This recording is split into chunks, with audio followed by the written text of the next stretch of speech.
আলহামদুলিল্লাহ উনি আপনারা সবাই তাকে সাপোর্ট করবেন, সবাই করবেন ইনশাআল্লাহ। ওনাদের হাত ধরে আমরা যাতে এই এলাকাটার বেশি পরিবর্তন।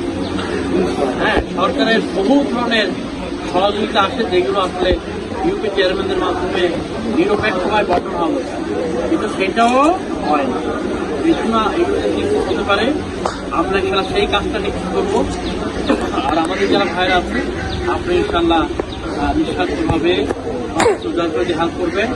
আপনাদের সবার সহযোগিতা পেলে ইনশাল্লাহ আমরা মহানগরীর অবস্থা আগামী 5 বছরে এমনি চেঞ্জ করবো। দোয়া করবেন ইনশাল্লাহ, তাই তো? সবাই করবেন তো ইনশাল্লাহ? নবাবগঞ্জে ইনশাল্লাহ একটা বেসিক পরিবর্তনের জন্য আলহামদুলিল্লাহ নীরবে অনেকগুলো কাজ আমরা হাতে নিয়েছি। আপনাদের মেসিভ দোয়া দরকার, আল্লাহ যাতে আমাদেরকে সেই কাজগুলো করার তৌফিক দেয়।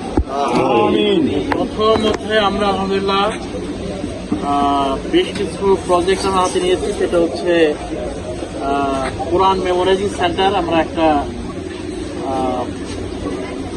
এরকম ইনস্টিটিউট বিভিন্ন জায়গায় করছি। যে আমাদের প্রথম কাজটা শুরু হয়েছে জয়কৃষ্ণপুর দিয়ে, এরপরে আলহামদুলিল্লাহ ধাপে ধাপে আমরা একটা পর একটা আমাদের টার্গেট হচ্ছে প্রত্যেকটা ইউনিভার্সিটি আমরা করতে পারি। তার পাশাপাশি আলহামদুলিল্লাহ 10টা মসজিদ পাকা করার ব্যাপারে আমরা প্ল্যান করেছি।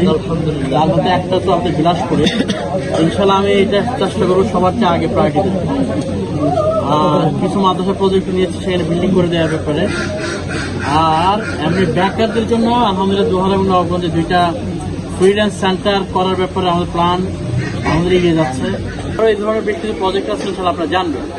শুধু আপনাদের কাছে যেটা চাই একটু আন্তরিক সহযোগিতা, আর যেটা চাই সেটা হচ্ছে এই ধরনের এই নীরব, আপনারা তো আগে কখনো জানেন না এটা, এই নীরব কাজগুলো করতে গেলেও দেখা যায় অনেক সময় অনেক ধরনের বাধা বিপত্তি আসে। এই ক্ষেত্রে আপনারা এই জনকল্যাণ গেলে আপনাদেরই কাজ।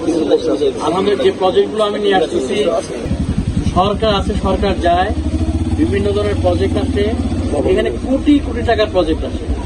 দেখা যায় নিজেদের মধ্যে ভাগ বাটোয়ারা করে জনগণের কাছে পৌঁছে একেবারেই কম। তাহলে দেশের অবস্থা, আমি একটা মিটিং এ ছিলাম আইনমন্ত্রীর সাথে, আমরা 2-3 জন বলছিলাম।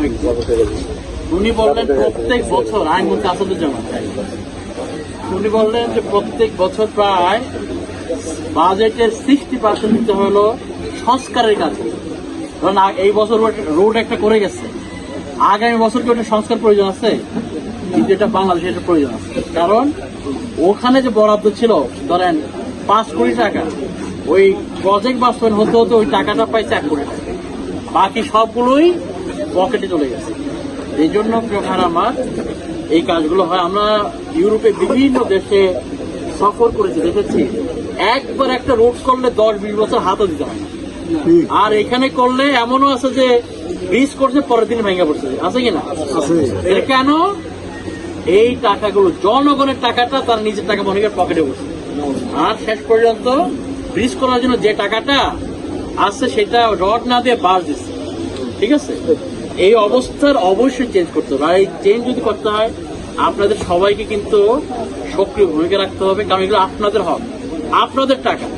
একজন গবেষক তিনি বললেন, তিনি আমেরিকান একটা ইউনিভার্সিটির টিচার, সে কিছু এই গবেষণা করছে বাংলাদেশের বিভিন্ন বিষয় নিয়ে। তিনি বললেন যেই মালটা সেই রংপুর থেকে মাত্র 30 টাকায় উঠায় ধরেন বিভিন্ন সবজি গাড়িতে, ঢাকায় কাউরান বাজার আস্তে আস্তে ওইটা হয়েছে 140 টাকা। কেন? এটা প্রতি পদে পদে ঘাটে ঘাটে তাদেরকে কি দিতে হয়েছে? চাঁদা দিতে হয়েছে। চাঁদা, ট্যাক্স না ভাই, রাইট, চাঁদা দিতে হয়েছে। যার ফলে 30 টাকার জিনিস দোকানেরা বিক্রি করতে পারে কত? 140 টাকা। তাইলে মনে করেন যে ওই পণ্যের জন্য আপনি তো কোনো চাঁদা দেন নাই, কিছু কিনা, কিন্তু আপনি দিচ্ছেন কিভাবে? পরোক্ষভাবে দিচ্ছেন।